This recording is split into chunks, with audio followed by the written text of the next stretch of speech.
तो यहां पर हम देख रहे हैं ईथर्स, ओके, ईथर्स।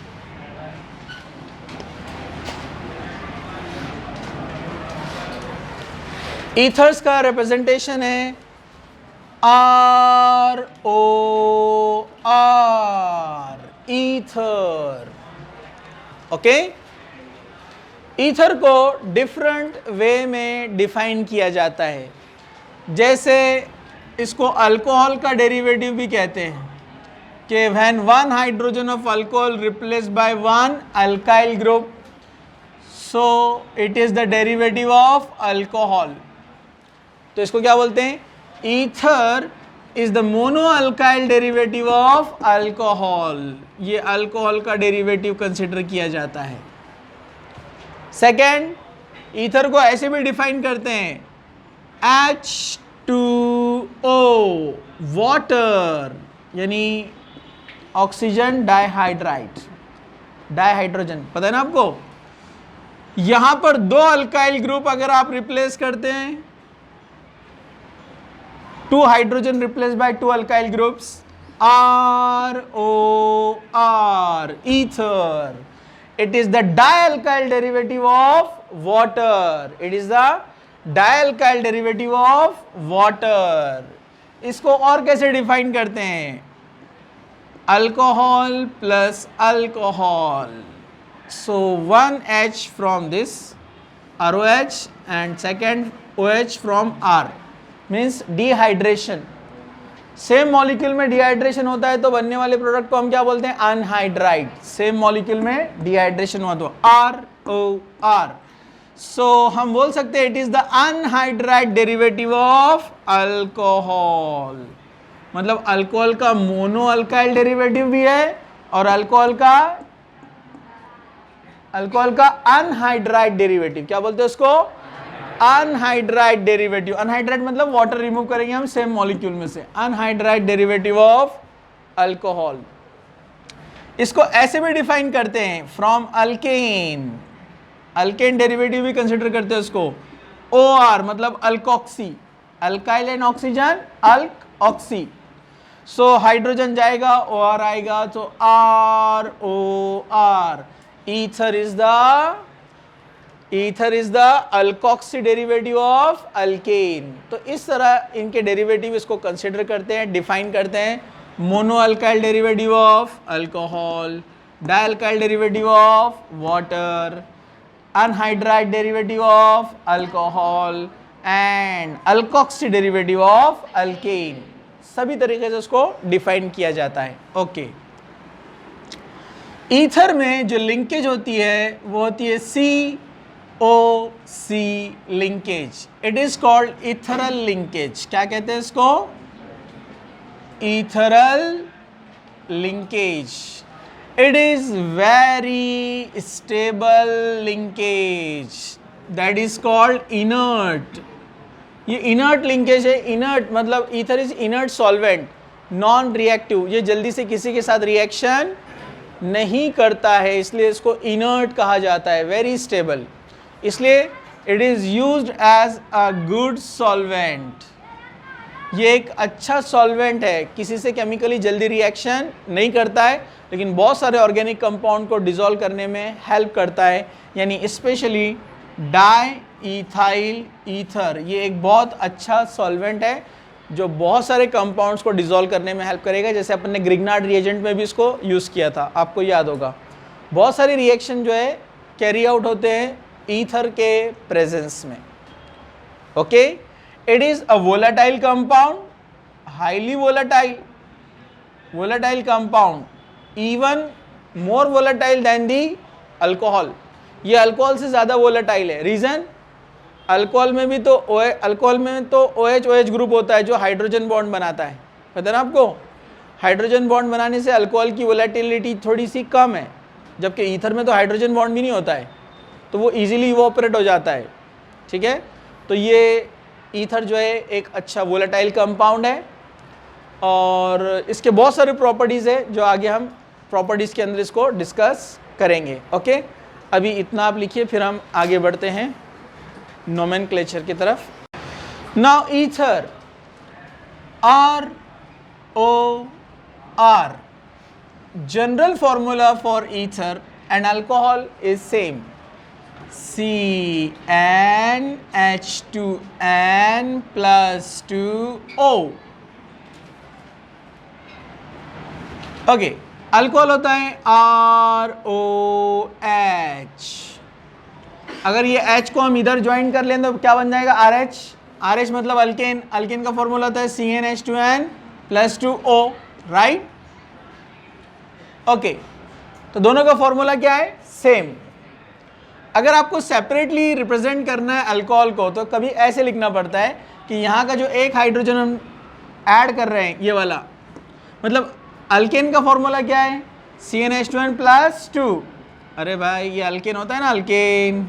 फॉर्मूला क्या है? CnH2n plus 2. सबको पता है. अगर ये एक H निकाल लिया तो फॉर्मूला क्या बनेगा? CnH2n plus 1. तो ये अल्काइल का फॉर्मूला होता है, फॉर अल्काइल. उसको लगाया OH तो आपको अलग से रिप्रेजेंट करना पड़ेगा OH.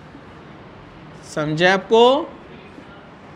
ओके, तो यह लिखेंगे CnH2n plus 2O या CnH2n plus 1 OH. जब आप लिखते हैं CnH2n plus 1 OH मतलब अल्कोहल को रिप्रेजेंट कर रहा है. जब आप लिखते हैं CnH2n plus 2 O मतलब इट मे बी अल्कोहल और ईथर, दोनों हो सकते हैं. समझे आपको? ठीक है, क्योंकि उसमें रिप्रेजेंट नहीं किया गया है.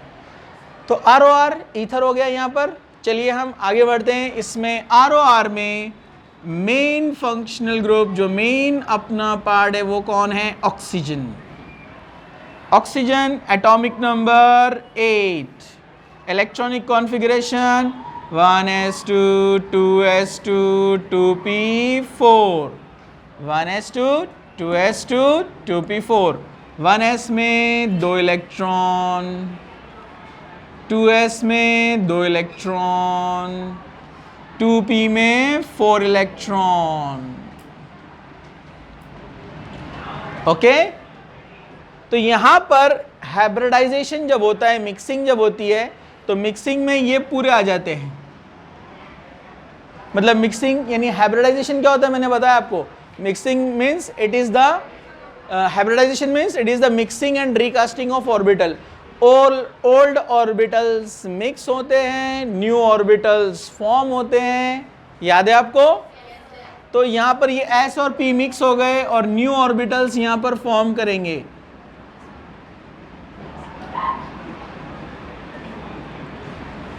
ओके, ये S से आया है, 3P से आया है, मतलब हाइब्रिडाइजेशन क्या रहेगा? sp3. तो यहां पर ऑक्सीजन का हाइब्रिडाइजेशन है sp3. ये वाला मिक्सिंग में पार्टिसिपेट नहीं करता है, ओनली 2s एंड 3p. तो sp3 हाइब्रिडाइजेशन है यहाँ पर ऑक्सीजन का ईथर के अंदर. ओके, चलिए अब हम आगे बढ़ते हैं. sp3 हाइब्रिडाइजेशन है जिसमें से उसके पास 2 अनपेयर्ड इलेक्ट्रॉन हैं और 2 पेयर्ड इलेक्ट्रॉन्स है. तो हम उसको यहाँ पर रिप्रेजेंट करते हैं ऐसे, ROR.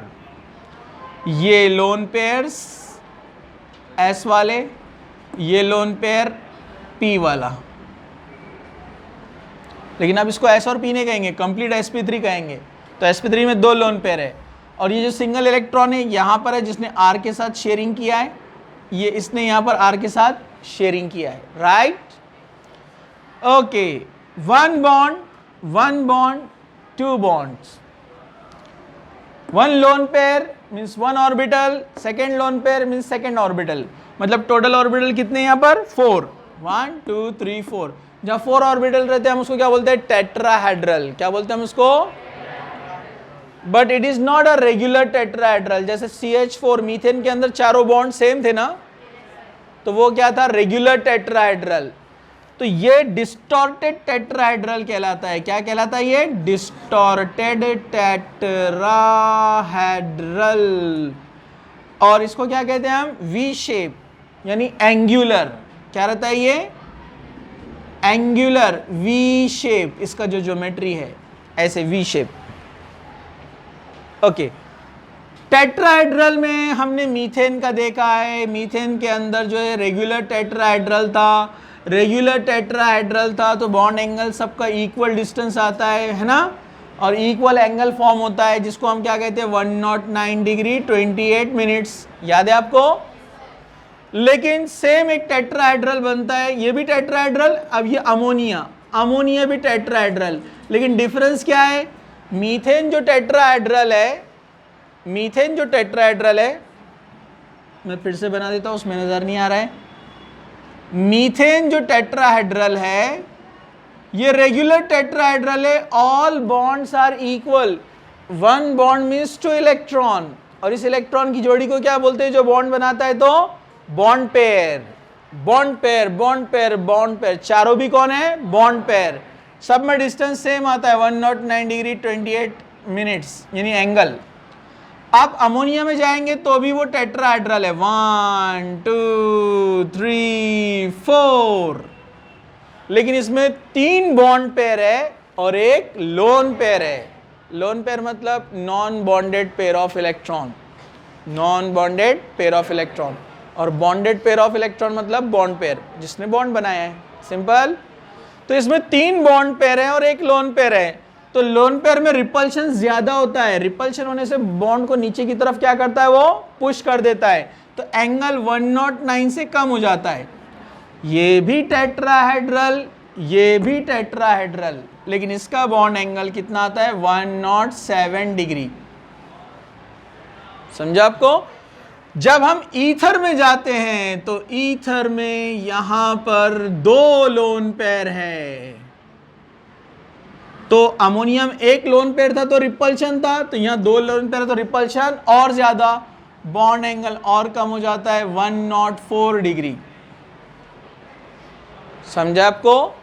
लेकिन ये जो 104 डिग्री है ये हमको मिलता है H2O के अंदर, कहाँ मिलता है, ये H2O में होता है एक्चुअली 104 डिग्री, ईथर में थोड़ा सा ज़्यादा होता है। मैं जो एंगल बता रहा हूँ अभी आपको, जैसे अगर यहाँ पर आता है मीथाइल ग्रुप, तो मीथाइल ग्रुप में जो बल्कि CH3 ग्रुप्स आ रहे हैं, यहाँ वैसे ये जो V शेप लीनियर जो आ रहा है उसका एंगल कितना आना चाहिए 104, लेकिन यहाँ हाइड्रोजन्स की जगह पे कौन आ गए CH3, तो वो रिपेल करते हैं बल्कि ग्रुप एक दूसरे को, रिपेल करने से ये थोड़ा सा डिस्टेंस क्या हो जाता है, बढ़ जाता है, और ये अप्रोक्सीमेट 110 के आसपास जाता है, समझा आपको, ठीक है, okay.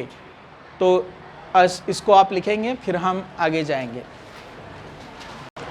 Now comparison, see here, अब मैं यहाँ कंपेयर कर रहा हूँ इथाइल अल्कोहल या मीथाइल अल्कोहल CH3OH,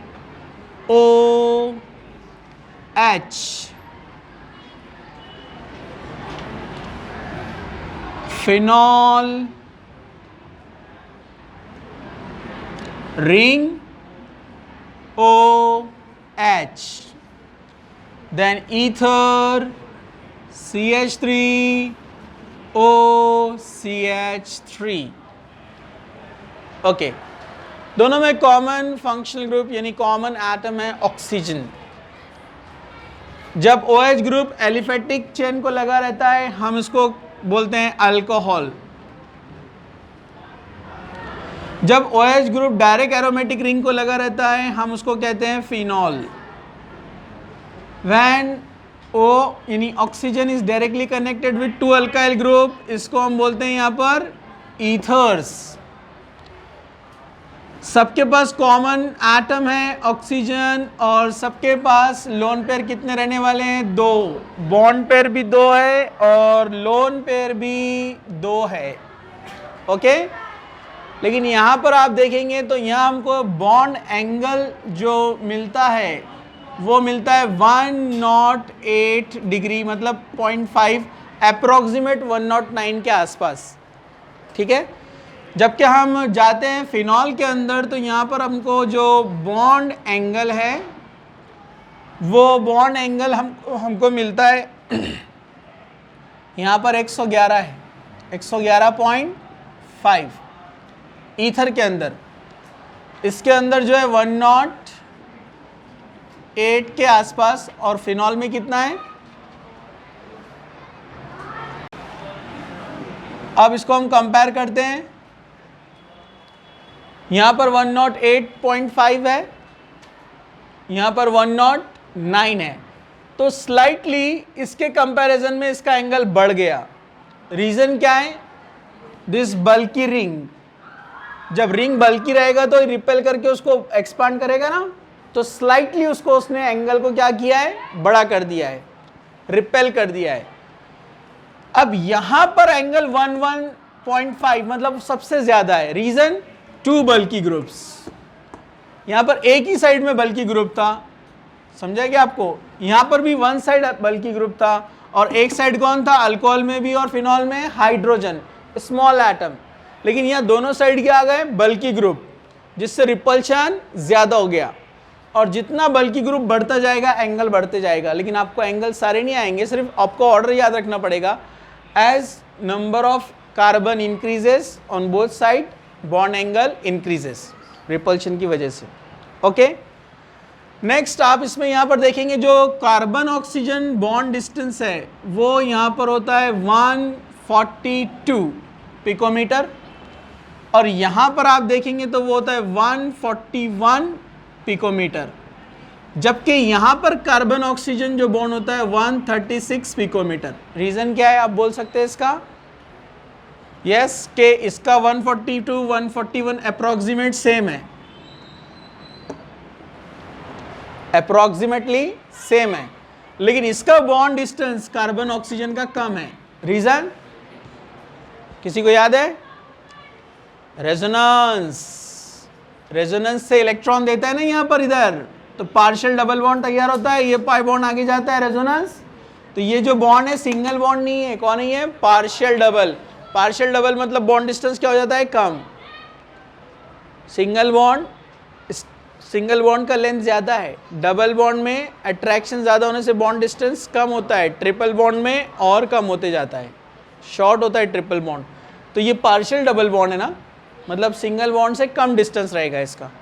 तो ये एक कंपैरिजन है तीनों का, इसको भी आप लिख लीजिए, फिर हम आगे बढ़ते हैं। नोमेनक्लेचर ऑफ ईथर, सबसे टिपिकल नोमेनक्लेचर है ईथर का, ध्यान से देखिए। Naming system, assigning name to the compounds is called nomenclature. यहाँ ईथर का हम कॉमन नेम भी देखेंगे और IUPAC नेम भी देखेंगे। स्ट्रक्चर, कॉमन नेम जिसको हम क्या कहते हैं? Trivial name, and IUPAC।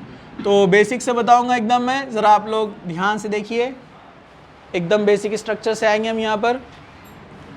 ROR, alkyl and alkyl, di alkyl ether, di alkyl ether. If there are two different alkyl groups, जैसे ROR डैश, डैश क्यों लगाते? अलग है बताने के लिए। If there are two different alkyl groups they are written in alphabetical order. अगर दो अलग अलग अल्काइल आएंगे तो हम उसको अल्फाबेटिकल ऑर्डर में लिखेंगे, अल्काइल अल्काइल ईथर। कैसे मैं बताऊंगा आपको। Okay, in IUPAC name one of the alkyl group is considered as alkyl derivative with oxygen called alkoxy. So ये alkoxy branch बन जाएगा, branch means एक part बन जाएगा उसका, और ये बनेगा parent alkane। और especially when smaller group is present, so it will be alkoxy। Example बताऊंगा मैं आपको। तो IUPAC नेम में ये बन जाता है alkoxy alkane, alkoxy alkane. Example CH3O, CH3, methyl methyl, dimethyl ether, means name of the alkyl group is written before the name of ether। Ether के पहले अल्काइल का नेम लिखना है, सिंपल। अब एक बनेगा मिथाइल विथ ऑक्सीजन, मिथॉक्सी, जबकि दूसरा मिथाइल बनेगा पेरेंट मीथेन, नॉट मिथाइल, उसको पेरेंट मीथेन कहेंगे। तो ये बन गया है methoxy methane, methoxy methane. Next example CH3, CH2O, CH3. Now this is ethyl group and this is methyl group. So alphabetically ethyl, methyl, ether. Alphabetically E पहले आता है, ethyl, methyl, ether. In IUPAC name, a smaller group with oxygen named as methoxy. Methoxy ethane. So name is methoxy ethane. Next example, see here. CH3, CH2O, CH2, CH2, CH3. Now this is ethyl group, this is propyl group. Propyl में भी कौन सा ये normal है, तो हम क्या लिखेंगे इसको, ethyl and propyl ether. Alphabetically ethyl पहले आएगा, ethyl and propyl ether. Very simple. Now in IUPAC, which one is smaller, ethyl or methyl? Ethyl. Ethyl is small है. Okay. Ethoxy. But when there are more than 2 carbons, you have to number it from oxygen side near to the functional group. Okay, 1 2 3. 1 पर लगा है पूरा ethoxy group, तो आप क्या कहेंगे इसको, 1 ethoxy propane. 1 ethoxy propane. Okay, ये तो हुआ अलग अलग. If there are 2 same alkyl groups, अगर same alkyl group तो किसी को भी बनाओ आप, इधर भी प्रोपाइल इधर भी प्रोपाइल, कोई प्रॉब्लम, बोलो बोलो, no problem. But if there are same alkyl group, if there were, इधर देखो, थोड़ा ध्यान से देखो, थोड़ा आप समझे नहीं मैंने क्या बोला. 2 कार्बन 3 कार्बन यहाँ प्रॉब्लम नहीं था, है ना. 3 कार्बन दोनों नॉर्मल है तो भी प्रॉब्लम नहीं है, लेकिन सेम कार्बन रहेंगे but branches different. CH3, CH, CH3, O, C. थोड़ा ये एग्जाम्पल लेता हूँ मैं. CH2, CH, CH3, O, CH2, CH2, CH2, CH3. 4 carbon 4 carbon. Common name नहीं भी दिए तो चलेगा ना.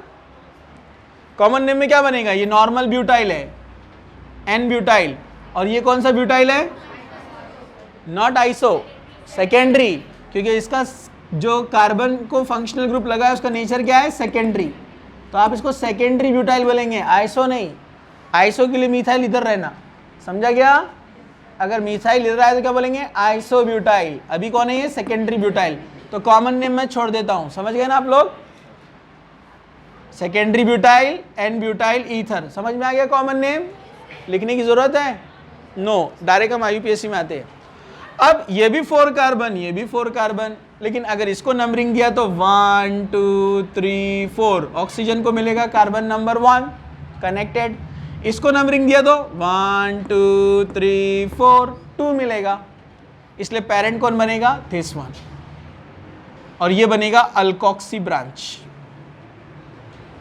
क्या बनेगा, अल्कोक्सी ब्रांच. तो आप इसको 2 तरीके से नेम दे सकते हैं. एक तो ब्यूटेन हो गया पेरेंट, 4 कार्बन वाला. क्यों बनाया उसको पेरेंट, क्योंकि मिनिमम नंबर मिल रहा है फंक्शनल ग्रुप को, इसलिए वो बनेगा पेरेंट. अब इसको क्या करने का, अलग से थोड़ा सा नंबर देने का, 1 2 3 4. ये पेरेंट नंबरिंग नहीं है, ये ब्रांच की नंबरिंग है.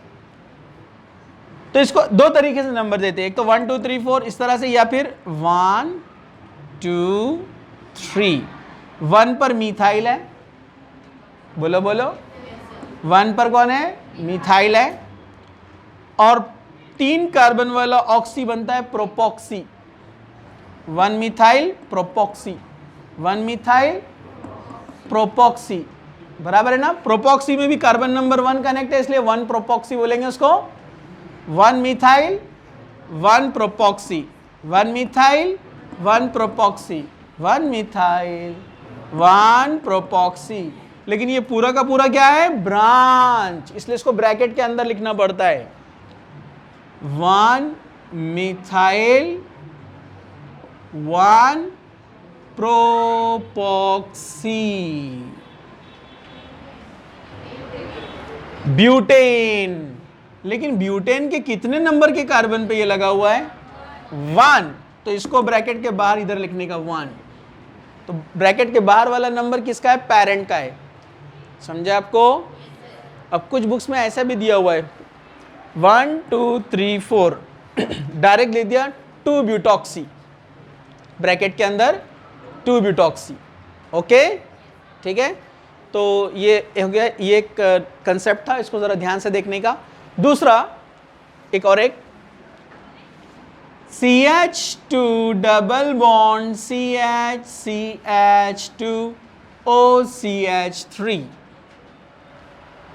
कौन बताएगा इसका नेम? IUPAC नेम, कॉमन नहीं, direct IUPAC।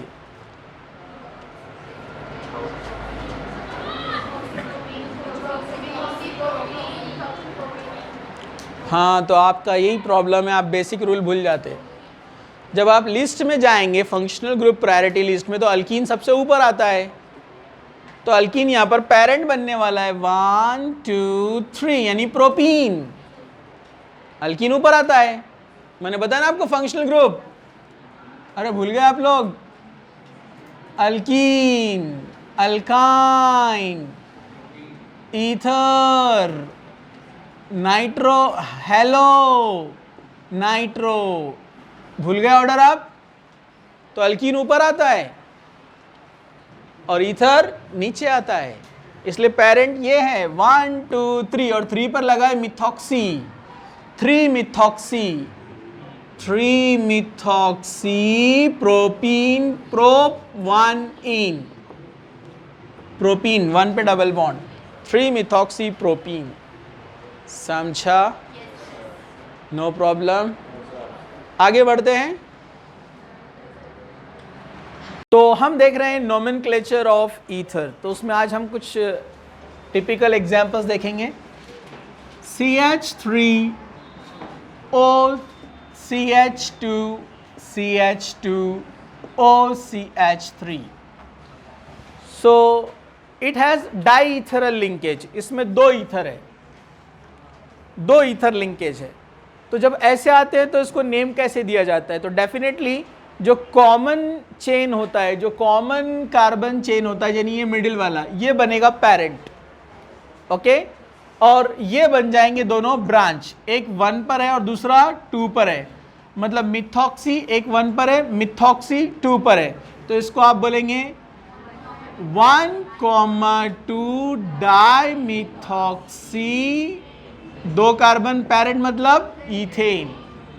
Very simple, no problem.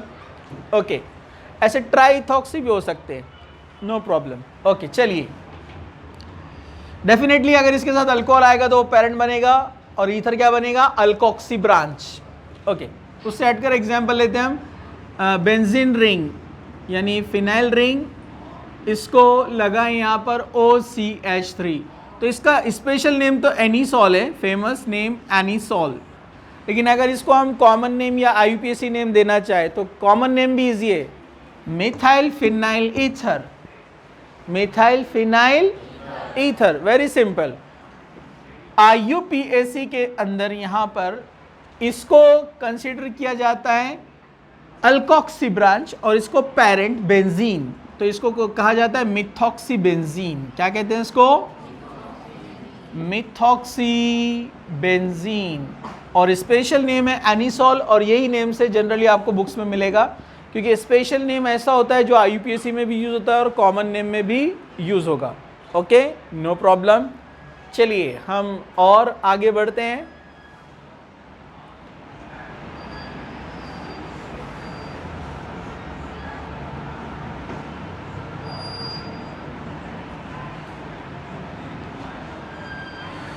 This is benzene and this is cyclohexane, ठीक है, ये बेंजीन है और ये साइक्लोहेक्सेन है।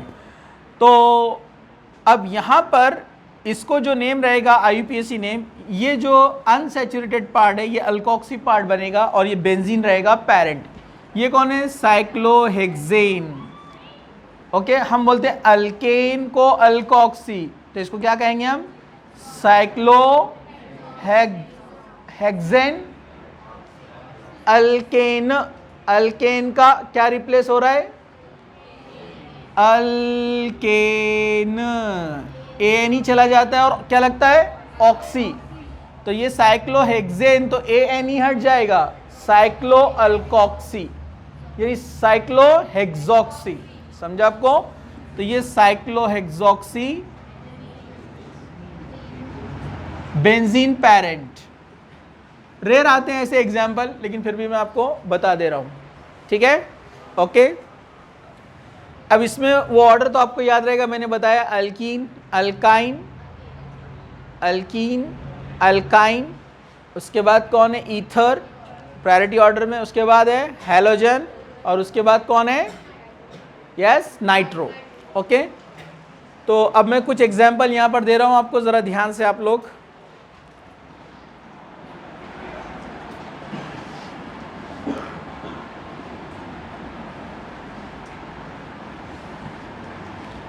ओके। तो डेफिनेटली यहां पर हैलोजन है और ईथर है, पेरेंट कौन बनेगा? लिस्ट बताया ना मैंने आपको अभी, ईथर बनेगा पेरेंट। लेकिन जब पेरेंट बनेगा तो ठीक है, हम इसको फिनॉक्सीबेंजीन मिथॉक्सीबेंजीन कह सकते हैं। क्या कह सकते हैं हम इसको? मिथॉक्सीबेंजीन। ये मिथॉक्सीबेंजीन को लेकिन स्पेशल नेम दिया हुआ है एनिसॉल, तो जनरली एनिसॉल नेम ही यूज होगा। आप मिथॉक्सीबेंजीन भी दे सकते हैं, ठीक है, लेकिन अब एनिसॉल यहां पर यूज होगा। एनिसॉल के पोजीशन नंबर 4 पर क्लोरो है, इसलिए आप क्या कहेंगे? 4 क्लोरो एनिसॉल। और अगर आपको कॉमन नेम देना रहा तो para chloro anisole, para chloro anisole. कुछ मुश्किल? नो मुश्किल। नेक्स्ट एग्जाम्पल फिर लेते हैं हम एनिसॉल, लेकिन अब यहां पर एनिसॉल के साथ आया है कोई दूसरा ग्रुप। यहां पर आया है OH। OH रिंग के साथ जब लगा रहता है तो उसका भी एक स्पेशल नेम है फिनॉल, अभी देखा हमने। और ये एनिसॉल, तो फिनॉल को प्रायोरिटी दी जाती है, ठीक है, और फिनॉल से नंबरिंग ली जाएंगी क्योंकि लिस्ट में प्रायोरिटी में ऊपर आता है 1 2 3 4। 4 पर कौन है? Methoxy, methyl and oxy called methoxy. तो आप यहां पर क्या कहेंगे इसको? 4 मिथॉक्सी फिनॉल। ओके। एक जनरल एग्जाम्पल्स मैंने ले लिया है, अब एप्लीकेशन में तो कुछ भी आ सकता है, तो इसके लिए आपको लिस्ट लर्न करना जरूरी है। ओके, चलिए लिखिए इसको। Isomerism, isomerism in ethers. Ether shows 2 types of isomerism, functional isomerism and metamerism.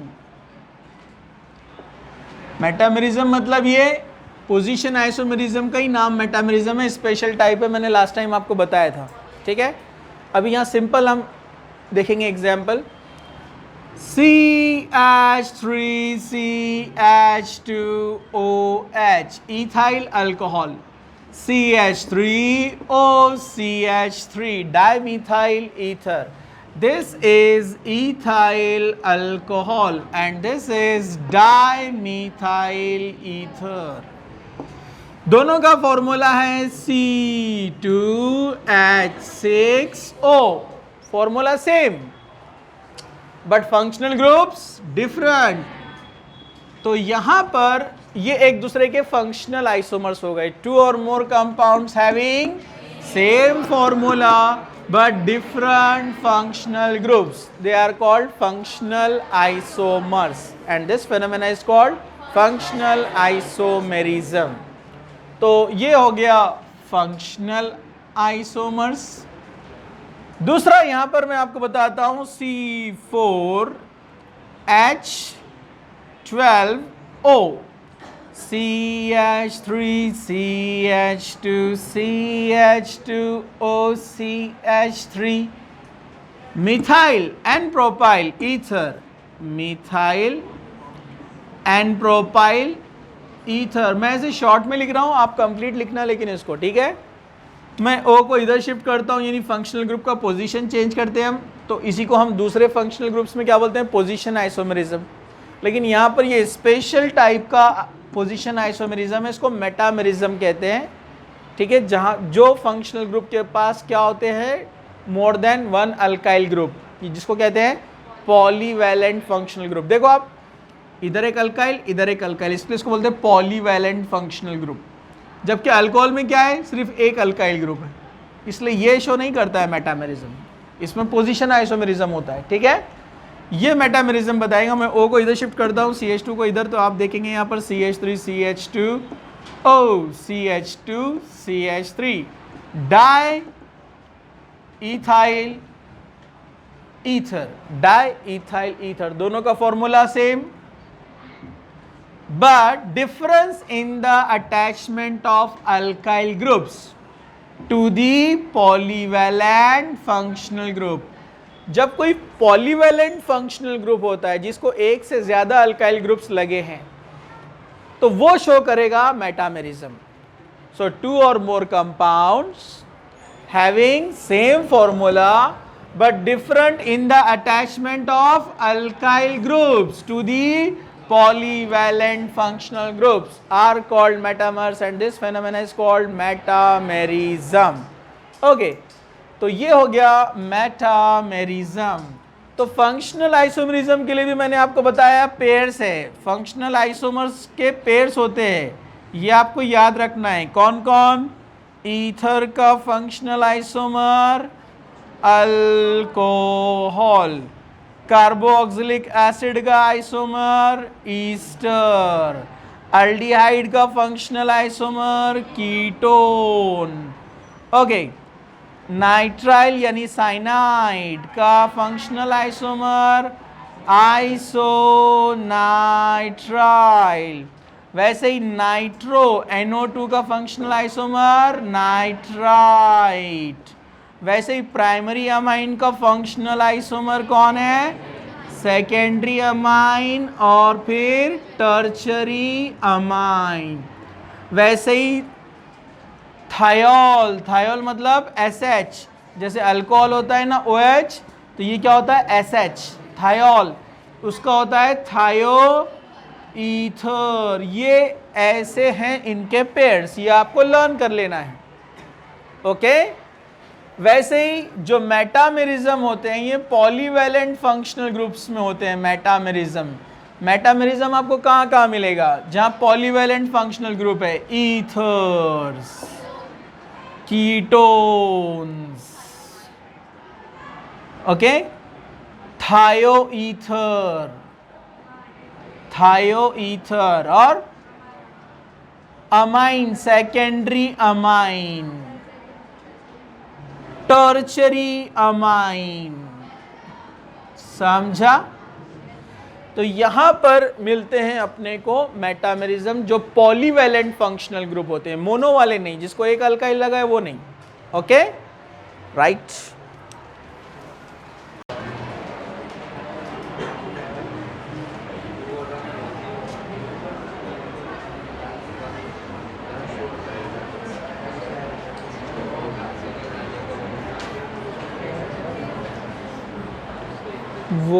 Preparation of ethers, preparation methods।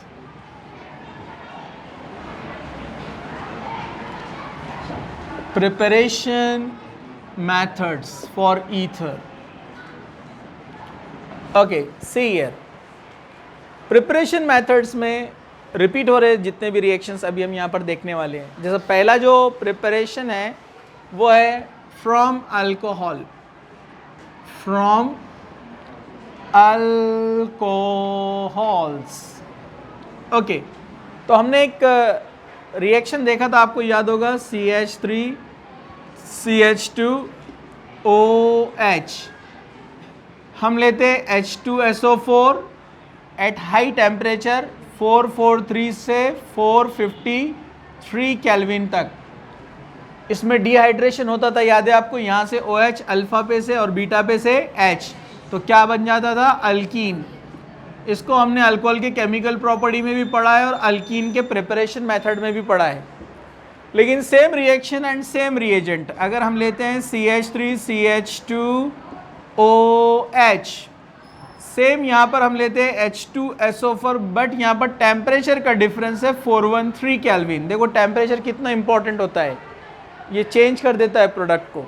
तो यहाँ टेम्परेचर थोड़ा सा चेंज किया है यहाँ पर, तो यहाँ पर जो है 2 मोल्स ऑफ अल्कोहल का इंटरेक्शन इस तरह से होगा, यहाँ से OH और यहाँ से क्या जाएगा H2O, remaining part CH3CH2O CH2CH3, मतलब di ethyl ether, di ethyl ether. Okay, तो आपको याद रखना है 2 मोल्स देता नहीं है एग्जाम में, आपको सिर्फ टेम्परेचर से पहचानना है। हाई टेम्परेचर पर अल्कीन, लो टेम्परेचर पर ईथर, 413 पर ईथर। ओके, इसका मैकेनिज्म भी जो है यहां पर आपको दिया हुआ है। मैकेनिज्म, यहाँ मैकेनिज्म भी दिया है, सिमिलर अल्कीन की तरह होता है। जो डिहाइड्रेशन वाला मैंने बताया ना आपको, एक स्टेप का चेंज है बस यहाँ पर, वहाँ पर सेकंड स्टेप पे एक तो हमने देखा था हाइड्रेशन। हाइड्रेशन मतलब जिसमें हम अल्कोहल बनाते थे, उसमें न्यूक्लियोफिलिक अटैक में वाटर अटैक करता था, तो याद है आपको। यहाँ पर न्यूक्लियोफिलिक अटैक में ईथर अटैक करने वाला है। कैसे? सी, आप समझ जाएंगे देखने के बाद। स्टेप नंबर 1 जरा ध्यान से देखिए आप। स्टेप नंबर 1 है प्रोटोनेशन, जैसा सभी में कॉमन है, प्रोटोनेशन। ये स्टेप कॉमन है किसमें? हाइड्रेशन ऑफ अल्कीन में भी, डिहाइड्रेशन में भी और ईथर फॉर्मेशन में भी, तीनों में ये स्टेप कॉमन है। ठीक है, प्रोटोनेशन कॉमन मतलब रिएक्शन में थोड़ा चेंज है। जैसे एग्जांपल यहाँ पर हम लेते हैं CH3CH2OH। प्रोटोनेशन के लिए किसको लाएंगे यहाँ पर? प्रोटॉन। प्रोटॉन कहाँ से आता है? H2SO4, ये मैंने बताया आपको। यहां पर इसके पास लोन पेयर होता है, ये लोन पेयर क्या करता है? प्रोटॉन के साथ बॉन्ड फॉर्म करेगा और बन जाएगा CH3CH2OH, ऑक्सोनियम आयन। याद है आपको? ये ऑक्सोनियम आयन तैयार हुआ है। Step 1 is protonation. Step number 2 है न्यूक्लियोफिलिक अटैक। न्यूक्लियोफिलिक अटैक, लेकिन ये न्यूक्लियोफिलिक अटैक किसका रहेगा? ईथर का। Ether as a nucleophile attack करेगा ऑक्सोनियम आयन पे। कैसे? मैं यहां बनाता हूं इसको, CH3CH2OH, ये oxonium ion. Now second molecule of, मैंने ईथर कहा, सॉरी, यहां alcohol as a nucleophile, alcohol as a nucleophile.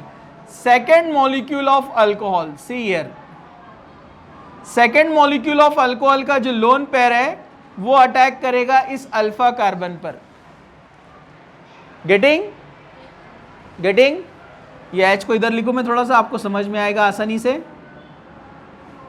Okay, now second alcohol molecule as a nucleophile attacking on this oxonium molecule. ये ऑक्सोनियम मॉलिक्यूल के इस carbon पर, alpha carbon पर attack कर रहा है ये। ओके, अब देखिए आप यहां पर अटैक होने के बाद CH3CH2, इसने अटैक किया है, किसने? O ने। उसका H मैं नीचे लिख देता हूं यहां पर, और ये O ने अटैक किया है किसके ऊपर? इस कार्बन पर, यानी CH2 पर। और यहां पर कौन लगा हुआ है? अब डेफिनेटली ये इस पर अटैक करेगा तो ये आउट, अपने इलेक्ट्रॉन लेकर चला जाएगा ना। गेटिंग?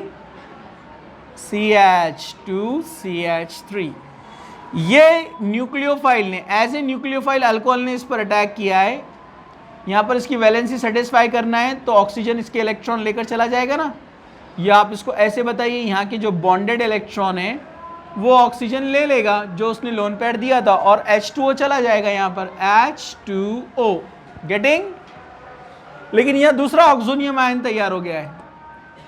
ये अल्कोहल ने, ऑक्सीजन ने अटैक किया ना यहाँ पर, तो इसका हाइड्रोजन यहाँ पर है। अब इसको निकालेंगे तो ईथर बनेगा ना, तो उसके लिए क्या करना पड़ेगा? स्टेप नंबर 3, यानी क्या करना है आपको? डीप्रोटोनेशन, डिहाइड्रेशन नहीं, डीप्रोटोनेशन। डिहाइड्रेशन तो ये हो गया, H2O चला गया। Deprotonation CH3 CH2OH CH2 CH3। तो इसके लोन पेयर इसको वापस चाहिए, तो ये बॉन्डेड इलेक्ट्रॉन यहाँ से लोन पेयर इधर शिफ्ट कर देगा, ये H जो है एज ए प्रोटॉन बाहर आ जाएगा। CH3 CH2O CH2 CH3, इसके लोन पेयर इसको मिल गए। नहीं भी लिखा तो कोई प्रॉब्लम नहीं है, प्रोटॉन वापस, जो स्टार्टिंग में प्रोटॉन आपने यूज़ किया था वो वापस निकल गया है। समझा आपको? तो ध्यान से देखो, अल्कोहल का हुआ प्रोटोनेशन तो बना oxonium, right. Dehydration of alcohol में भी ऐसे ही होता था, पहले प्रोटोनेशन होता था तो सेम यही बनता था। ये भी अल्कोहल है, उसमें भी अल्कोहल था ना डिहाइड्रेशन में, डिहाइड्रेशन मतलब अल्कोहल, उसमें भी सेम ऑक्सोनियम बनता था। लेकिन उसमें क्या होता था, ये H2O जब चला जाता तो ये क्या बन जाता था? कैटायन, फॉर्मेशन ऑफ कैटायन बोलते थे हम उस पर, कैटायन बनता था सेकेंड स्टेप में। और थर्ड में क्या होता था, यहाँ से H निकलकर डीप्रोटोनेशन होकर बन जाता था अल्कीन। समझा आपको? लेकिन लो टेम्परेचर पर क्या होता है, जब टेम्परेचर कम होता है तो ये वाटर नहीं जाएगा पहले, जब तक कि दूसरा अल्कोहल अटैक नहीं करेगा, क्योंकि लो टेम्परेचर है, ठीक है। तो ये नहीं गया है, अब ये यहाँ पर चेंज है, ये मैकेनिज्म में, यहाँ पर दूसरा अल्कोहल आकर इस अल्फा कार्बन पर अटैक करेगा, तब वाटर बाहर निकलेगा। समझा आपको? ठीक है। उसके बाद जो सेकेंड अल्कोहल ने अटैक किया है उसका प्रोटॉन यहाँ लगा रहेगा, इसको निकालने के लिए डीप्रोटोनेशन। तो ये 3 स्टेप यहाँ पर होंगे। समझाए? वहाँ पर क्या था, अल्कोहल के डिहाइड्रेशन में protonation, formation of cation, deprotonation. समझा आपको? यहाँ पर क्या है, protonation, nucleophilic attack of second alcohol and then deprotonation. समझा? Okay, right. इसको लिखो, फिर हम आगे जाते हैं। Preparation of ethers, second method number 2,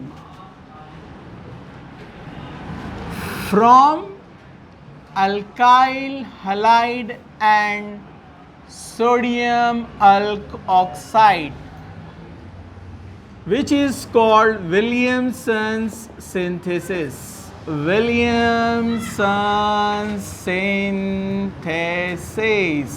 Williamson synthesis हमारा हो चुका है हेलो अल्केन हेलोरिन्स के केमिकल प्रॉपर्टीज़ में, chemical properties of halo alkanes में। याद है आपको?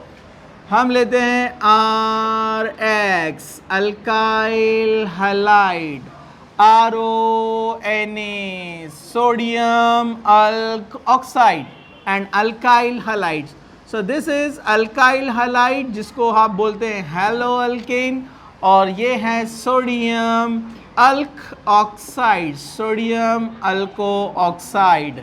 रिएक्शन वेरी सिंपल है, यहाँ से जाएगा Na, यहाँ से जाएगा X, क्या बनाएगा यहाँ से वो NaX, and remaining part is ROR means ether. तो मैंने आपको बताया था जो हमने 7-8 रिएक्शंस देखे थे हेलो अल्केन्स में केमिकल प्रॉपर्टी में, तो सारे के सारे फॉलो करते हैं किसको, SN2 मैकेनिज्म को। और SN2 मैकेनिज्म में मैंने आपको बताया था जो अल्काइल हैलाइड है हमको प्रेफर कौन सा करना है, प्राइमरी हैलाइड। ओके, आपने लिया एग्जाम्पल यहाँ पर C2H5ONA सोडियम इथ ऑक्साइड, सोडियम इथॉक्साइड, ये सोडियम इथॉक्साइड है, this is sodium ethoxide and this is methyl bromide and sodium ethoxide. Reaction simple, NaBr, remaining part C2H5OCH3, मतलब ethyl methyl ether plus NaBr। तो यहाँ पर जो अल्काइल हैलाइड है वो प्रेफरेबली क्या होना चाहिए, प्राइमरी, क्योंकि हम किसको फॉलो करें, SN2 मैकेनिज्म में मैंने आपको बताया था SN2 में अल्काइल हालाइड जो रहता है उसका ऑर्डर ऑफ रिएक्टिविटी क्या है? Primary greater than secondary greater than tertiary. क्योंकि इसमें क्या होता है, ये जो अपना न्यूक्लियोफाइल बनने वाला है ये बैक साइड से अटैक करता है। याद है कि नहीं आपको? ये जो इथॉक्साइड है C2H5O माइनस, ये न्यूक्लियोफाइल है और ये है अपना रिएक्टेंट CH3Br। तो इसमें क्या होता है, ये बैक साइड से अटैक करता है और ये बाहर निकलता है, तो ये बन जाता है C2H5OCH3 प्लस बाहर निकला कौन? Br minus. Br माइनस बाद में चला जाएगा किसके साथ? Na के साथ, NaBr बना देगा। तो ये SN2 को फॉलो करता है। ये फ्रंट से अटैक नहीं कर सकता है क्योंकि Br भी निगेटिव, निगेटिव निगेटिव क्या होगा वहाँ पर? रिपल्शन। तो बैक साइड अटैक करने के लिए स्मॉल ग्रुप चाहिए। लेकिन अगर हम यहाँ पर एग्जाम्पल लेते हैं 2, जैसे एग्जाम्पल नंबर 2 हम यहाँ पर लेते हैं CH3CCH3CH3Br यानी टर्शरी ब्यूटाइल ब्रोमाइड। अगर हम टर्शरी ब्यूटाइल ब्रोमाइड लेते हैं और लेते हैं C2H5ONa, ये न्यूक्लियोफाइल है, तो डेफिनेटली ये ना फ्रंट से अटैक कर सकता है ना बैक से अटैक कर सकता है और ये एक स्ट्रॉन्ग न्यूक्लियोफाइल है, सेकेंड स्टेप का वेट भी नहीं कर सकता है। याद है आपको? तो ये स्ट्रॉन्ग न्यूक्लियोफाइल है, इसलिए ये क्या करेगा? बीटा हाइड्रोजन पर अटैक कर देगा। ये एग्जाम्पल मैंने बताया था आपको। तो ये C2H5O और बीटा, ये अल्फा पर अटैक करने का चांस नहीं है उसको, इधर से फ्रंट से रिपल्शन, बैक साइड से नहीं आ सकता। जैसे यहाँ पर ये आया बैक साइड से क्योंकि स्मॉल ग्रुप है ना CH3, लेकिन यहाँ पर अटैक करना है बैक साइड से तो पॉसिबल नहीं क्योंकि 3 CH3 ग्रुप है, बल्कि ग्रुप, जिसको क्या बोलते हैं? Steric effect. Big group hindered, hindered मतलब stop, hindered the attack of reagent is called steric effect. जो बड़े ग्रुप, बल्कि ग्रुप किसी इफेक्ट को रोकते हैं तो उसको क्या कहते हैं? Steric effect.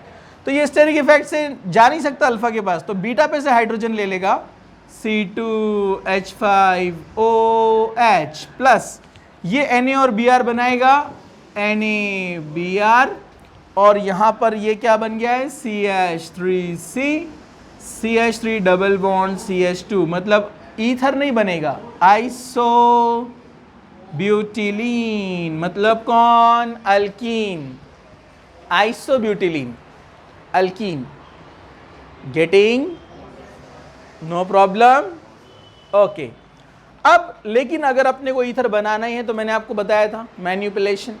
क्या मैन्युपुलेशन करना है कि ठीक है ना, इसका अपने को ईथर में से एक ग्रुप चाहिए कोई टर्शरी, टर्शरी पर अटैक नहीं हो सकता लेकिन टर्शरी अटैक कर सकता है ना, तो इसलिए हम अल्काइल हैलाइड कौन सा लेंगे? प्राइमरी C2H5Br स्मॉल वाला। लेकिन अल्कोऑक्साइड कौन सा लेंगे? टर्शरी ब्यूटोऑक्साइड, मतलब सोडियम टर्शरी ब्यूटोऑक्साइड। देखो सोडियम कार्बन का नेचर टर्शरी है, टर्शरी मतलब 3 कार्बन से कनेक्ट है, okay. Sodium tertiary butoxide 4 carbon वाला है इसलिए ब्यूट। तो ये न्यूक्लियोफाइल है, तो टर्शरी पर बैक साइड अटैक नहीं हो सकता है, लेकिन टर्शरी वाला किसी बैक साइड स्मॉल पर अटैक कर सकता है ना, तो इसलिए ये अटैक करेगा बैक साइड से इधर, तो Br बाहर निकल जाएगा। तो ये आ गया टर्शरी ग्रुप बैक साइड से, यहाँ पर टर्शरी ब्यूटाइल ग्रुप, और ये यहाँ पर O जिसने अटैक किया है, किस पर अटैक किया है? C2H5 पर, और कौन चला गया? Br minus. तो बन गया टर्शरी ईथर मैनिपुलेशन करने के बाद। समझा आपको? तो ये बन सकता है यहाँ पर इस तरह से ईथर। समझा? ओके। अब यहाँ पर एक एग्जाम्पल और लेते हैं हम, नहीं हम डायरेक्ट अब लेते हैं मेथड नंबर 3, थर्ड मेथड है यहाँ पर फ्रॉम अल्कोहल। फ्रॉम अल्कोहल हो गया है? नहीं, फ्रॉम अल्कीन देखा, कौन सा देखा हमने? फ्रॉम अल्कोहल वाला मेथड हो गया था। फर्स्ट मेथड देखा हमने उसको, ईथरिफिकेशन विथ मैकेनिज्म हुआ ना, 2 मोल्स ऑफ अल्कोहल लेकर, ओके। तो ये एक मेथड था विलियमसन रिएक्शन, राइट, इसको लिख लो।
क्योंकि सिर्फ डाइजोमीथेन ही नेचर में होता है, नेचर में इन द सेंस स्टेबल होता है, समझा आपको? डाइजो ईथेन नहीं होता है, डाइजो प्रोपेन नहीं होता है, उसमें स्टेबिलिटी नहीं है, ओनली डाइजोमीथेन होता है। तो डेफिनेटली एक ग्रुप हमेशा कंपल्सरीली कौन रहने वाला है? मीथाइल, इसलिए इनको बोलते हैं methyl ether. Another alkyl group will depend on the alcohol, कि कौन सा आप अल्कोहल ले रहे हो उसके ऊपर डिपेंड करेगा वो। जैसे मैं एग्जांपल बताता हूँ, C2H5OH डाइजो मीथेन HbF4, तो क्या बनाएगा ये? C2H5OCH3 प्लस N2, ये बन गया ethyl methyl ether. Action see here, actually क्या होता है, ये जो डाइजोमीथेन है हम उसको लिखते हैं ऐसे CH2 double bond N double bond N, ऐसे लिखो या ऐसे लिखो, triple bond with positive charge और ये विथ निगेटिव, क्योंकि कार्बन कितने बॉन्ड बनाता है? 4 बॉन्ड बनाता है। तो ये इस तरह से बैलेंस होता है, क्योंकि इसका अभी एक वैलेंसी सेटिस्फाइड नहीं है, तो ये इस तरह से यहाँ पर निगेटिव चार्ज के साथ रहेगा और ये पॉजिटिव चार्ज के साथ में। ओके, यहां पर इसका जो इंटरेक्शन है वो HbF4 के साथ होता है, HbF4। ये एक प्रोटोनेटिंग एजेंट है, ये प्रोटॉन प्रोवाइड करता है। ये निगेटिव चार्ज इस प्रोटॉन के साथ कोऑर्डिनेट बॉन्ड फॉर्म करता है और क्या बन जाता है? CH3N triple bond N। तो ये H यहां पर आ गया है, बन गया है CH3। Okay, getting? BF4 चला गया, अभी छोड़ दो उसको, BF4 माइनस साइड में। ये H यानी ये प्रोटॉन यहां पर आ गया CH3, नाइट्रोजन पे प्लस चार्ज है इसलिए इसकी स्टेबिलिटी अभी लॉस होने वाली है, इसलिए वो क्या करता है, यहाँ के जो बॉन्डेड इलेक्ट्रॉन है वो दोनों ले लेगा, तो न्यूट्रल बन जाएगा वापस से। बराबर है कि नहीं? नाइट्रोजन 3 बॉन्ड बनाता है, ये 3 बॉन्ड और फोर्थ वाला बॉन्ड उसके लोन पेयर यूज करके बने, समझो, ठीक है?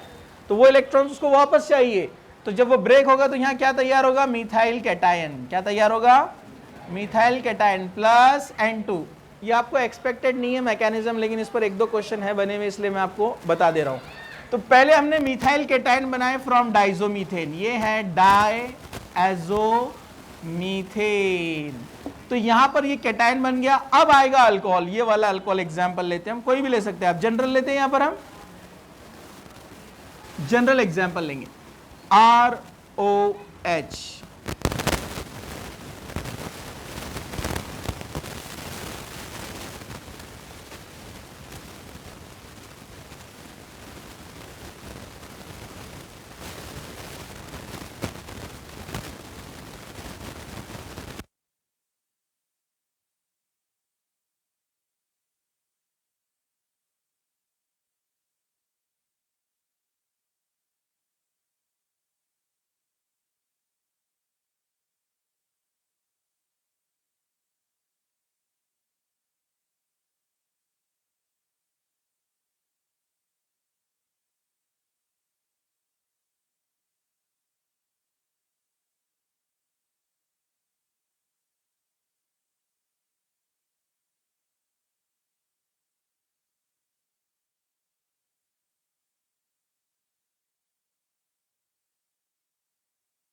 ओके ये सिंपल है, ये बन गया है methyl iodide ethyl alcohol. Okay ठीक है, तो आप कोई भी एग्जाम्पल आने दो, कोई भी एग्जाम्पल, स्मॉलर जाएगा आयोडाइड के साथ, बिगर वाला जाएगा अल्कोहल के साथ। सिर्फ एक एक्सेप्शनल यहां पर रहेगा, जब टर्चरी आता है तो उल्टा हो जाएगा। टर्चरी ब्यूटाइल ग्रुप, जब टर्चरी ब्यूटाइल ग्रुप आएगा, टर्चरी ब्यूटाइल ग्रुप, उस केस में I माइनस जाएगा बिगर वन उसके पास। अब आप बोलेंगे ये ऐसा क्यों हुआ है? ये SN1 को फॉलो करता है। बाकी सारे रिएक्शन में आपको याद रखना है SN2 इजीली जाएगा I स्मॉलर ग्रुप के पास अटैक करने के लिए। तो यहां आप बोलेंगे ठीक है, यहां SN2 क्यों नहीं हो रहा है, ये I माइनस इथाइल पे अटैक क्यों नहीं कर रहा है? एक्चुअली क्या होता है, this is not a strong nucleophile. अगर स्ट्रॉन्ग न्यूक्लियोफाइल रहता तो इसको अल्कीन भी बना सकता था, बराबर है कि नहीं? ये इतना स्ट्रॉन्ग नहीं है। एक्चुअली क्या होता है, जो I माइनस है ये अटैक तो करने जा रहा था स्मॉल ग्रुप पर, बराबर है कि नहीं है?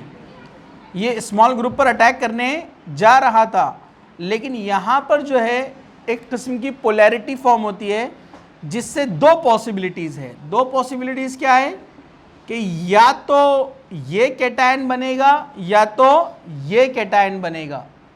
तो यहाँ जो पोलार नेचर है H और I का, ये पोलार नेचर की वजह से इन दोनों में से इनको डिसाइड करना है जल्द से जल्द कौन सा बॉन्ड ब्रेक होता है। तो जैसे ही कंपटीशन चलता है तो ये बॉन्ड ब्रेक होने के चांसेस ज़्यादा बढ़ जाते हैं, जिससे क्या बनता है, टर्चरी कैटायन। और टर्चरी कैटायन क्या है, more stable then the primary cation. तो एक्चुअली यहाँ पर कैटायन फॉर्म होता है, पोलार नेचर है यहाँ पर। तो मैंने आपको बताया था SN1 में क्या होता है, अगर पोलार कंपाउंड के अंदर जब रिएक्शन होती है तो पहले क्या होता है, रिएजेंट नहीं आता है। रिएजेंट आने से पहले अपना जो रिएक्टेंट है वो क्या बन जाता है, कार्बोकैटायन। याद है क्या SN1? तो कार्बोकैटायन अगर पहले बनना है तो दोनों में से कौन बनेगा, अच्छा टर्चरी, क्योंकि tertiary carbocation is stable. Ethyl cation से इसकी स्टेबिलिटी ज़्यादा रहेंगी। तो ये आ तो रहा था इधर इस पर अटैक करने के लिए स्मॉल पे, लेकिन उसके पहुंचने से पहले क्या बन गया, कैटायन। क्योंकि टर्चरी इजीली कैटायन फॉर्म कर लेता है, क्योंकि यहाँ ऑक्सीजन कार्बन में पोलैरिटी है, ये आसानी से माइनस, ये आसानी से प्लस। देखो यहाँ ऑक्सीजन है, आसानी से प्लस, आसानी से प्लस, तो दोनों में कंपटीशन लगेगा तो ये ज़्यादा स्टेबल रहेगा। ठीक है, तो इसलिए I माइनस जा तो रहा था इधर, लेकिन वो चेंज कर देगा अपना डायरेक्शन, क्योंकि उसको यहाँ कैटायन मिल गया, ये मिल गया। समझा आपको? ये यही है, सेम है, मैं बता रहा हूँ। यहाँ पर कैटायन बन गया तो इसलिए बनेगा tertiary butyl iodide plus ethyl alcohol CH3CH2OH। तो I माइनस तो SN2 के अकॉर्डिंगली इस पर अटैक करने वाला था, लेकिन बिफोर अटैक कार्बोकैटायन तैयार हो गया। अब बोलेंगे बिफोर अटैक कार्बोकैटायन क्यों तैयार हुआ? क्योंकि यहाँ पर ज़्यादा प्रेशर था डोनेटिंग ग्रुप का, जिससे इसकी निगेटिविटी बढ़ गई। डोनेटिंग ग्रुप है ना ज़्यादा, ऐसा केस आप बोलेंगे ऊपर क्यों नहीं हुआ, क्योंकि ऊपर उतने ज़्यादा डोनेटिंग ग्रुप नहीं थे। समझा आपको? इसलिए वहाँ आसानी से कैटायन नहीं बन रहा था। लेकिन यहाँ पर जब डोनेटिंग ग्रुप ज़्यादा आ गए तो इलेक्ट्रॉन डेंसिटी क्या हो गई, बढ़ गई। तो निगेटिव निगेटिव क्या हुआ, रिपल्शन, और उसके आने से पहले ये ब्रेक होकर कैटायन बन गया। जब वो कैटायन बन गया तो उसको प्योर कैटायन प्लस मिल रहा, तो I माइनस इधर क्यों जाएगा, इधर जाएगा ना। समझा आपको? इसलिए ये बनेगा टर्चरी ब्यूटाइल आयोडाइड। तो आपको याद रखना है जितने भी ईथर के एग्जाम्पल है उसमें आप बोलेंगे iodide always remains with small group, but in case of tertiary iodide goes with tertiary group. समझा आपको? रीजन, ये SN2 को फॉलो करेगा और ये SN1 को फॉलो करेगा। समझा? ठीक है, तो ये हो गया। अब यहाँ पर चलिए, अगर हम एक्शन ऑफ HI में पढ़ते हैं, एक्शन ऑफ हॉट HI, अगर ऐसा लिखा हुआ आएगा हॉट HI, तो समझ जाने का 373 kelvin, ratio 1:2, ROR 2 moles of HI, 373 kelvin. Hot लिखा हुआ रहेगा, 373 लिखा हुआ रहेगा, या कॉन्सेंट्रेटेड HI लिखा हुआ रहेगा। Simple, very easy. दोनों बनने वाले हैं iodide, RI RI। 2 moles of Ri, बचे 2 हाइड्रोजन और ऑक्सीजन H2O। तो इसमें कोई टेंशन नहीं है, इसलिए मैं इसके एग्जाम्पल नहीं बताता हूँ। समझ में आ गया क्या? बोलो ना, इसके एग्जाम्पल की जरूरत है क्या? कोई भी ईथर लो, दोनों को आयोडाइड बनाओ। डाइमिथाइल है तो एक ही प्रोडक्ट बनेगा, मिथाइल आयोडाइड, टाइप एक मिलेगा ना, रहेंगे दो लेकिन टाइप एक। इथाइल और मिथाइल है तो प्रोडक्ट कितने मिलेंगे? दो, मिथाइल आयोडाइड, इथाइल आयोडाइड। समझा आपको? लेकिन सब क्या बनने वाले हैं? आयोडाइड।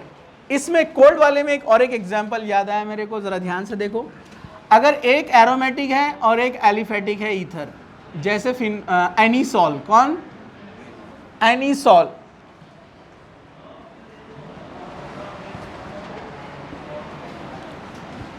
एग्जाम्पल नंबर 3, अगर एनीसॉल लेते हैं और हम लेते हैं कोल्ड HI,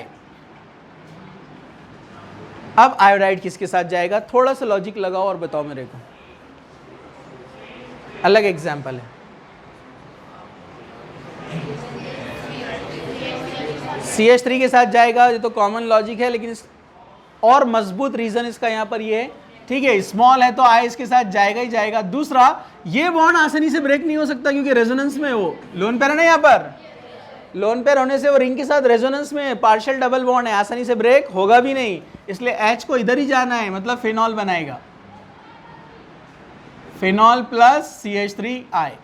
समझा? तो दो रीजन हो गए वहां पर, स्मॉल के साथ आई जाएगा, दूसरा ये ब्रेक हो भी नहीं सकता रिंग और O वाला जो बॉन्ड है, क्योंकि रेजोनेंस है उसके अंदर, अपन ने पढ़ा है इसको। ओके, नेक्स्ट केमिकल प्रॉपर्टी है, लास्ट रिएक्शन है, second chemical property, action of H2SO4। इसमें हम दो देखते हैं, action of H2SO4, dilute and concentrated. अगर हम लेते हैं ईथर, डायरेक्ट एग्जांपल ले रहा हूं, डाइमिथाइल ईथर विथ H2SO4 और लिखा हुआ है डाइल्यूट, तो समझ जाने का डाइल्यूट है मतलब अंदर क्या है? वाटर है ना। अरे कौन है अंदर? वाटर। रिएक्शन वेरी सिंपल, एक को H दे दो CH3OH, दूसरे को OH दे दो CH3OH, 2 moles of methyl alcohol. Etherification का अपोजिट, इथरिफिकेशन में दो अल्कोहल लेकर ईथर बनाया था ना 413 पर, याद है क्या? उसका अपोजिट डाइल्यूट लिया तो कॉन्सेंट्रेटेड लिखा हुआ आया, डाइमिथाइल ईथर H2SO4, क्या लिखा हुआ है? कॉन्सेंट्रेटेड। वाटर नहीं रहेगा यहां पर। अब वाटर नहीं रहेगा तो क्या होगा? Lower ethers act as Lewis base. Lower ethers क्या एक्ट करते हैं? लेविस बेस, क्योंकि उनके पास क्या है? Lone pair. और जब पानी तो कहीं दिख नहीं रहा है तो अब डायरेक्ट H2SO4 के साथ रिएक्शन कर लेगा, क्योंकि ये बेस है और ये एसिड है, एसिड बेस न्यूट्रलाइजेशन। तो H2SO4 को मैं लिखता हूं HOSO3H, चलेगा?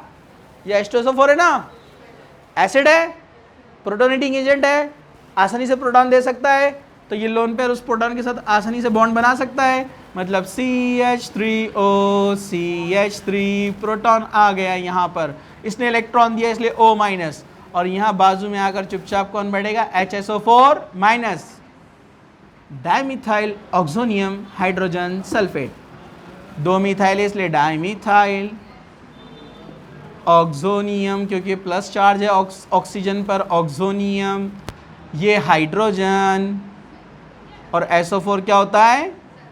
सल्फेट। तो सॉल्ट बन जाएगा यहां पर, ऑक्सोनियम सॉल्ट, अगर कॉन्सेंट्रेटेड रहा तो, समझा? और डाइल्यूट रहा तो दोनों अल्कोहल बन जाएंगे, इथाइल मिथाइल रहा तो इथाइल अल्कोहल मिथाइल अल्कोहल, एनीसॉल रहा तो एक फिनॉल और एक अल्कोहल। समझा? राइट।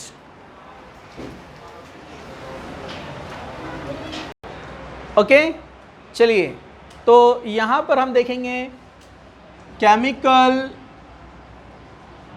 प्रॉपर्टीज में अबाउट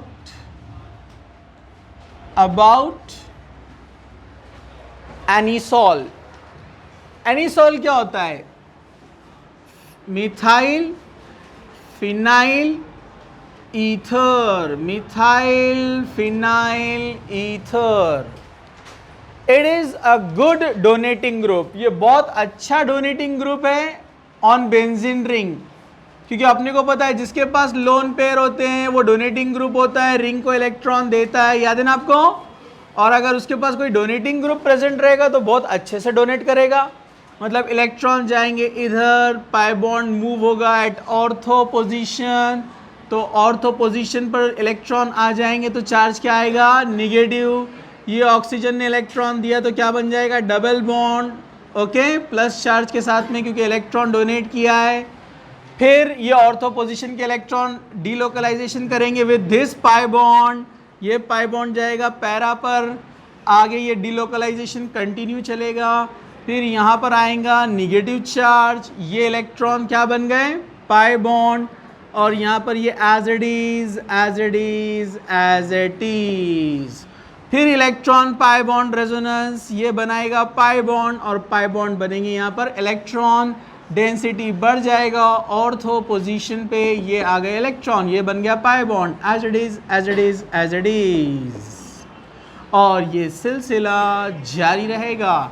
तो एनिसोल गिव्स इलेक्ट्रॉन डेंसिटी और negative charge at ortho para ortho.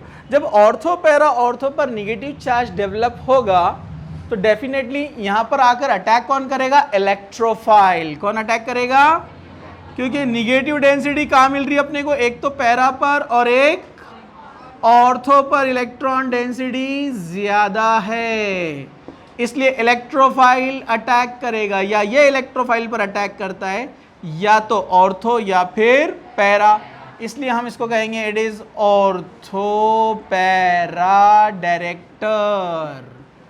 Ortho para director कौन, anisole, for electrophilic substitution reaction, electrophilic substitution reaction, electrophilic substitution reaction, ये मिलने वाली अपने को यहां पर, गेटिंग ओके। अब इलेक्ट्रोफाइल कोई भी हो सकते हैं, ठीक है, वन बाय वन हम देखते हैं इलेक्ट्रोफाइल्स, ओके।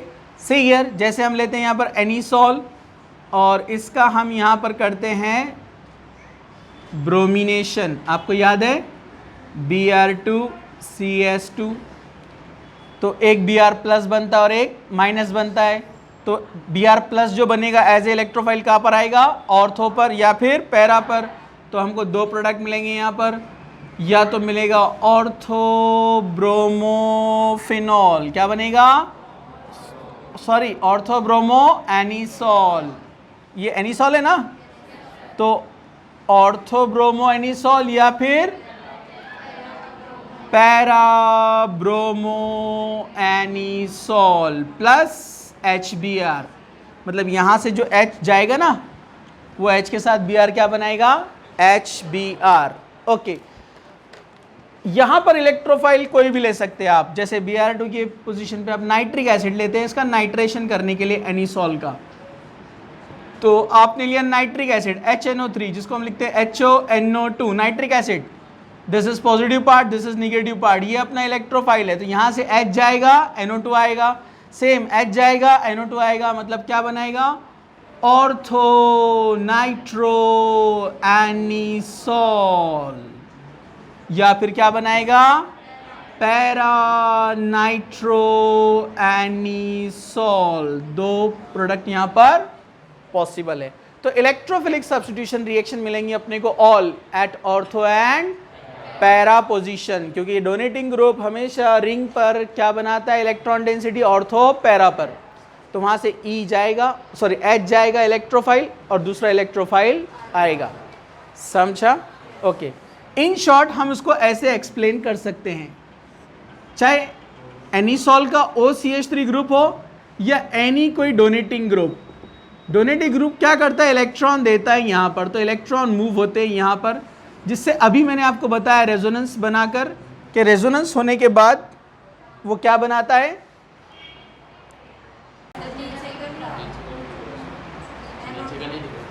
ये नहीं दिख रहा है, ठीक है, यहाँ पर बता देता हूँ, अभी ऑन है, ओके। रेजोनेंस होने के बाद क्या होता है, इलेक्ट्रॉन मूव होते हैं यहाँ पर, इलेक्ट्रॉन मूव होते हैं यहाँ पर, तो सिंपल आपने किया नाइट्रेशन, अगेन नाइट्रेशन कहाँ पर देने वाला है, नाइट्रिक एसिड के साथ में, NO2 पॉजिटिव पार्ट इलेक्ट्रोफाइल या तो ऑर्थो पर आएगा या फिर पैरा पर। अगर ऑर्थो पर आएगा तो क्या बनाएगा, ऑर्थो नाइट्रो एनिसोल, और अगर पैरा पे आता है तो पैरा नाइट्रो एनिसोल। ये OH और यहाँ का H, H2O।